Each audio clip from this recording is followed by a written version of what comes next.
तलाक के बाद अब बात मान सम्मान और अहम में फंस गई। जिन्हें अपने जीवन का फैसला करना था, वो अन्य लोगों के अभिमान में उलझ कर रह गए। अभिनव ने पहल भी की, लेकिन सामर्थ्यहीन होकर उसने भी घुटने टेक दिए। रुचिका शायद इतनी निराश हो चुकी थी कि अब ससुराल में उसे कोई उम्मीद की किरण नहीं दिख रही थी। यह अदालत इस तलाक को मंजूर करती है। जज साहब की इस घोषणा ने कोर्ट में खड़े अभिनव और रुचिका के चेहरे की चमक धूमिल कर दी। दोनों की जिंदगी का फैसला हो चुका था। दोनों अब विवाह बंधन से मुक्त थे। लेकिन यह उनकी खुशी का कारण था या दुख का कहना मुश्किल था। उनके रिश्तेदार और एडवोकेट प्रसन्न मुद्रा में विजयी मुस्कान के साथ कोर्ट परिसर से बाहर आ गए। अभिनव का दिल टूट चुका था। भारी कदमों से चलता हुआ वह बाहर कॉफी हाउस में जा बैठा। रुचिका भी स्कूटी पर सवार होकर जाने लगी। उसका चेहरा भावहीन था, जिसे पढ़ने में वह असफल रहा। जीवन के ऐसे क्षण बहुत विचित्र होते हैं, जब हार जीत को समझना ही कठिन हो जाता है। दोनों परिवारों के रिश्तेदार जा चुके थे। दोनों एडवोकेट जो कोर्ट में एक दूसरे से बेइंतहा झगड़ रहे थे, अब एक दूसरे का हाथ पकड़े प्रेम से चाय पी रहे थे। किनकी जिंदगी टूटी, किनके सपने बिखरे, किसी को इससे कोई मतलब नहीं था। सभी रिश्तेदार और परिजन अपनी आन शान पर आई तोहमत को तलाक रूपी परिणाम में बदल कर अब रुखसत हो चुके थे। अब उनकी दखल अंदाजी की कोई और संभावना नहीं बची थी। रुचिका अब उनके सामने से गुजर गए रही थी। एक नज़र उसने अभिनव को देखा। दोनों ठिठके भी, लेकिन शायद अहम की दीवारें भावनाओं से ज़्यादा मजबूत थी। वह स्पीड बढ़ाकर निकल गई। उसका आक्रोश शायद स्कूटी की स्पीड पर निकल रहा था। तभी तेज कर्कश आवाज़ गूंजी और अभिनव ने रुचिका के स्कूटी को सामने से आती कार से टकराते देखा। वह दौड़ पड़ा। रुचिका सड़क पर बेसुध पड़ी थी। सिर से बहते खून को देखकर वह घबरा गया। वो फौरन उसे उठाकर ऑटो से अस्पताल की ओर दौड़ पड़ा। रुचिका की आंखें मूंदती जा रही थी। अभिनव का डर बढ़ता जा रहा था। अस्पताल में उसका इलाज शुरू हो गया, लेकिन उसे इस हाल में छोड़कर वह जाने को तैयार नहीं था। नियति के खेल भी कितने अजीब होते हैं। इंसान जब करीब हो तो दूर हो जाते हैं, और दूर रहने पर मुहर लग जाए तो नज़दीक आना संयोग बन जाता है। ज़्यादा दुखद पहलू तो यह था कि एक्सीडेंट की खबर उसके भाई भाभी को मिल चुकी थी, लेकिन अभी तक दोनों का अस्पताल में आगमन नहीं हो पाया था। खून के रिश्ते अक्सर विपरीत अनुभव देते हैं। रुचिका के माता पिता तो थे नहीं, बस भाई और भाभी थे। भाभी सुप्रीम कोर्ट के एडवोकेट से कम नहीं थी। दूसरे रुचिका के बड़े जीजा भी कुछ ज़्यादा ही समझदार थे। हकीकत यह थी कि पीहर में उन दोनों की ही चलती थी, जिनकी सोच में भावनाओं से ज़्यादा जोर तोड़ के कारनामे छुपे होते थे। रुचिका को होश आ गया था। वह असमंजस भाव से बोली, आप यहाँ क्यों? ये मुझे यहाँ नहीं होना चाहिए था। दुखी स्वर में अभिनव बोला, आप जीत गए, मैं हार गई। इस शादी से मुक्त हो गए आप। एक चरित्रहीन महिला के साथ यहाँ आपको और समय बर्बाद नहीं करना चाहिए। अभिनव, रुचिका प्लीज पहले अपने आप को देखो। मैं क्रिमिनल, नालायक, दहेज का लोभी, तुम्हें टॉर्चर करने वाला। अब तुम मुक्त हो गई मुझसे। स्वतंत्र रहो, जैसा मन करे खुशियों को महसूस करना। अब रुचिका ने कोई जवाब नहीं दिया।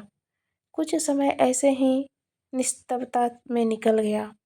फिर धीमे स्वर में बोली, पैर का ऑपरेशन नहीं करवाया ना आपने? नहीं, अब दर्द महसूस नहीं होता मुझे। अभिनव शांत स्वर में बोला, क्यों? मैंने कसम दिलाई थी अपनी, वो तो मान लेते। मुझे ऑपरेशन से भी बड़ा काम करना था रुचिका, आप कब समझोगे? अपने लिए भी जीना सीखो, सबका ख्याल, लेकिन खुद। उदास रुचिका ने वाक्य अधूरा छोड़ दिया। नहीं, अगर ख्याल रखता तो तुम्हें यूं न खोता, एक हारा हुआ इंसान हूं मैं। ऐसा नहीं कहते अभिनव, शायद मेरी नियति ही ऐसी थी। माहौल बहुत गंभीर हो गया था। अभिनव रुचिका की आंखों में आए आंसुओं को पोंछ रहा था। सुनो, आप मुझे वो कोट डिग्री वाला 6 लाख रुपए मत देना। अरे नहीं, वो तो मैं जरूर चुकाऊंगा तुम्हें, चाहे खुद को बेचना ही क्यों न पड़े। अभिनव दृढ़ स्वर में बोला, प्लीज अभिनव, मुझे नहीं लेने पैसे। क्यों? अब क्या हुआ?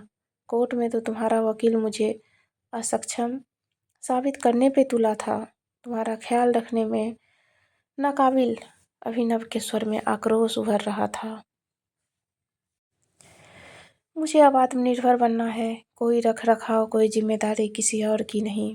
रुचिका गंभीर हो गई। नहीं रुचिका, तुम पैसे ले लेना, मैं नहीं चाहता तुम अब दर दर की ठोकरें खाओ, भैया भाभी के आगे हाथ फैलाओ। रुचिका का चेहरा मुरझा गया। अभिनव ने उसकी दुखती रग पर हाथ रख दिया था। कितना भी दिखावा करे, लेकिन हकीकत यही थी। उसकी आंखों से अश्रुधारा बहने लगी। तभी डॉक्टर चेकअप के लिए आ गए। अभिनव उनसे रुचिका की हालात जानने को बेकरार था। डॉक्टर ने मीठी झिड़की देते हुए कहा, मिस्टर, अपनी वाइफ का ख्याल रखो, बच ही गई आज वरना। अभिनव को समझ नहीं आ रहा था कि वो क्या बोले। पिछले 2 साल से दोनों अलग रह रहे थे। तलाक की पहल रुचिका की ओर से हुई थी। इसमें उसकी भाभी और जीजा की मुख्य भूमिका थी, जिनकी सोच अभिनव से कभी मेल नहीं खाई। सच तो यह था कि वह आज भी उसे दिल से चाहता था। तलाक को रोकने के लिए उसने कई बार प्रयास भी किया, लेकिन बातचीत या संपर्क स्थापित ही नहीं हो पाया। कोर्ट में भी दोनों बोलने को हुए, लेकिन भाभी दीवार की तरह हमेशा बीच में खड़ी मिली। डॉक्टर जा चुके थे। रुचिका फिर से बोलने लगी, आप घर जाइए प्लीज, आपकी मम्मी खुशखबरी सुनने को तड़प रही होगी। तुम्हें इस हाल में छोड़कर कैसे जा सकता हूँ? दुखी मन से अभिनव बोला, अरे अब हमारा रिश्ता ही क्या रह गया है। एक मुहर ने तुम्हें आज़ाद कर दिया, तुम मुझे ही दोष क्यों दे रही हो? तलाक के पेपर्स तो तुम्ही ने भेजे थे। चलो छोड़ो, अब सब बदल गया है, अलग रास्ते, नई जिंदगी, इसलिए फॉर्मेलिटी छोड़ो। रुचिका की हंसी के पीछे का दर्द साफ झलक रहा था। एक बात पूछूं, क्या तुम्हें सच में लगता है कि मेरे किसी और से प्रेम संबंध थे? अभिनव ने उदास स्वर में पूछा। नहीं, मैं जानती हूँ आप ऐसे नहीं हो, तो फिर तुमने कोर्ट में मेरे लिए ऐसी बातें क्यों कही? इसलिए आप मुझसे पीछा छुड़ा सको। आपके घर वाले तो यही चाहते थे कि मैं आपकी ज़िंदगी से दूर हो जाऊं। अभिनव कुछ और बोल पाता उससे पहले ही रुचिका के भाई भाभी दंदनाते हुए आ पहुंचे। भाई अभिनव पर गरजने लगा, मिस्टर, अब क्या जान लेकर ही मानोगे मेरी बहन की? अभिनव खून का घूंट पीकर रह गया। वहां हंगामा खड़ा करना व्यर्थ था। भाई रुचिका को समझा रहा था कि सब अभिनव का ही किया धरा है। वो बदला लेने के लिए उसकी जान तक ले सकता है। रुचिका अब और चुप नहीं रह सकी। प्लीज मुझे अकेला छोड़ दो, मैं अब जीना नहीं चाहती। अभिनव का वहाँ रहना अब और संभव नहीं था। घर पहुँचते ही उसे एक और झटका लगा। ड्राइंग रूम में बहन बहनोई वगैरह सब जीत का जश्न मना रहे थे। टेबल पर मिठाइयाँ सजी थी। मानव मन की ऐसी विचित्रता पर उसे कोफ्त होने लगा। क्या इंसान इतना असंवेदनशील हो सकता है? व्यथित मन से वह अभी भी अपनी जीत हार को समझने में लगा था। रात के 9 बज रहे थे। बिस्तर पर पड़ा अभिनव करवटें बदल रहा था। उसे आज जीवन का कड़वा सच महसूस हो रहा था। रिश्ते की अहमियत तभी समझ आती है जब सब कुछ ध्वस्त हो जाता है। रुचिका 2 साल पहले घर छोड़कर जा चुकी थी, पर एक उम्मीद थी कि वो वापस जरूर आएगी। लेकिन आज कोर्ट की मुहर ने वह उम्मीद भी खत्म कर दी थी। उसकी आंखें नम हो गई। अलमारी में आज भी रुचिका की कुछ साड़ियाँ कपड़े रखे थे, जिन्हें अभिनव ने स्मृतियों की धरोहर समझकर सहेज रखा था। रुचिका का अक्स अब जेहन से हटने को तैयार नहीं था, भले ही वह करवा बोलती थी, लेकिन उसकी हर ज़रूरत को बिना कहे समय से पहले समझ लेना उसकी खूबी थी। नींद कोसों दूर थी, उसे बीते 5 वर्षों का घटनाक्रम याद आने लगा। बिना माँ-बाप की रुचिका का रिश्ता आते ही घर में भूचाल आया था। लेकिन उसकी फ़ोटो ने अभिनव का दिल जीत लिया था। सुंदर, सुशील और ज़माने की सताई सी दबी छुपी छवि को अभिनव ने आँखों ही आँखों में पढ़ लिया था। जब वह उसे देखने गया, तब गंभीर मूरत की तरह बैठी रुचिका की आँखों ने बहुत कुछ बयां कर दिया था। उसमें अन्य लड़कियों जैसा उमंग और जोश नज़र नहीं आया था। उसमें उसके एक कथन, आपको जीवन में मुझसे कभी कोई शिकायत नहीं मिलेगी, ने अभिनव का दिल जीत लिया था। इस एक पंक्ति ने ही शादी का फैसला कर दिया था।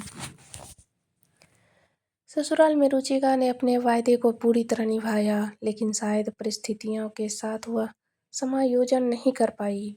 अम्मा गाये बगाहे उसे कोसने से बाज न आती। फिर जब छोटी बहू अमीर घराने से आ गई तो रुचिका का जीवन और कठिन हो गया। अभिनव के पास कोई अस्थायी रोजगार नहीं था, जबकि छोटा भाई सीए बन चुका था। भाई की बड़ी आमदनी ने अभिनव को बड़े से छोटा बना दिया और रुचिका को और ज़्यादा महत्वहीन।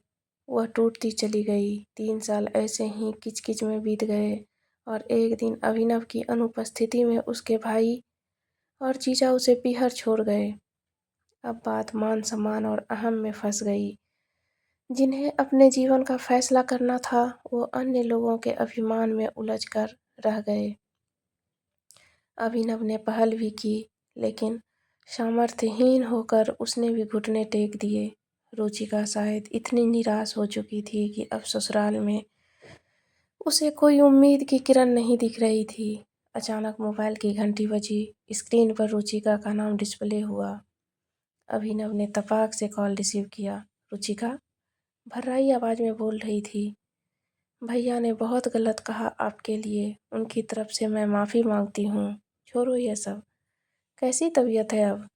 कौन है तुम्हारे पास अस्पताल में? अभिनव ने पूछा। कोई नहीं है। अकेली हो? खाना खाया या नहीं? नहीं, इच्छा नहीं खाने की। हद करती हो। रुको, मैं आता हूँ। अरे नहीं, आप परेशान न हो। पागल हो? रात में तबीयत बिगड़ गई तो? कुछ नहीं बिगड़ेगा अभिनव, मौत मेरे नसीब में नहीं। प्लीज़ रुचिका, ऐसी बातें मत करो। मैं अभी भी तुमसे बहुत प्यार करता हूँ। अभिनव ने एक पल की भी देरी किए बिना अस्पताल का रुख किया। थोड़ी देर में वो रुचिका के सामने था। होटल से उसने खाना भी पैक करवा लिया था। रुचिका के चेहरे पर चमक साफ दिख रही थी। मुझे पता था आप जरूर आओगे। लो, खाना खाओ पहले। कैसा हाल बना लिया है तुमने? अभिनव लार से बोला। नहीं, हालात तो आपकी ज़्यादा खराब है। दवा नहीं लेते आप? अरे, दवा वगैरह सब लेता हूँ, पैसे भी हैं, अब 4 लाख जमा कर लिए हैं, वो तुम ले लेना। रुचिका उसे निहार रही थी। भारतीय पति पत्नी का संबंध सदैव अप्रचारित किस्म का होता है। जरूरत के समय यह ज़्यादा प्रगाढ़ साबित होता है। रुचिका हाथ धोना चाहती थी। अभिनव ने उसे सहारा देकर उठाया और वॉशरूम की ओर ले जाने लगा। कुछ देर बाद दोनों खाना खाने लगे। मनपसंद सब्जियां देखकर रुचिका पूछ बैठी, आपको अब भी याद है मुझे क्या पसंद है? क्यों? तुम्हें क्या लगता है कि मैं तुम्हें भूल सकता हूँ? अभिनव ने भावपूर्ण स्वर में पूछा। रुचिका मौन रही। दोनों खाना खाने लगे। अभिनव ने उसे सहारा दे रखा था। सहारा शारीरिक, मानसिक और आत्मिक, जिसकी जरूरत प्रायः सभी को रहती है। कुछ पल की मौन स्तब्धता के बाद अभिनव बोला, रुचिका, मेरी एक बात मानोगी? क्या? रुचिका के स्वर में उम्मीद की झलक महसूस हो रही थी। वापस चलो तुम, मुझे तुम्हारी जरूरत है। रुचिका के मुंह से शब्द उच्चारित नहीं हो रहे थे। उसका सिर अभिनव के सीने में सट गया। अभिनव ने उसे बाहों में भर लिया। पूर्व में हुई गलतियों को दोनों ने समय रहते ही सुधार लिया था।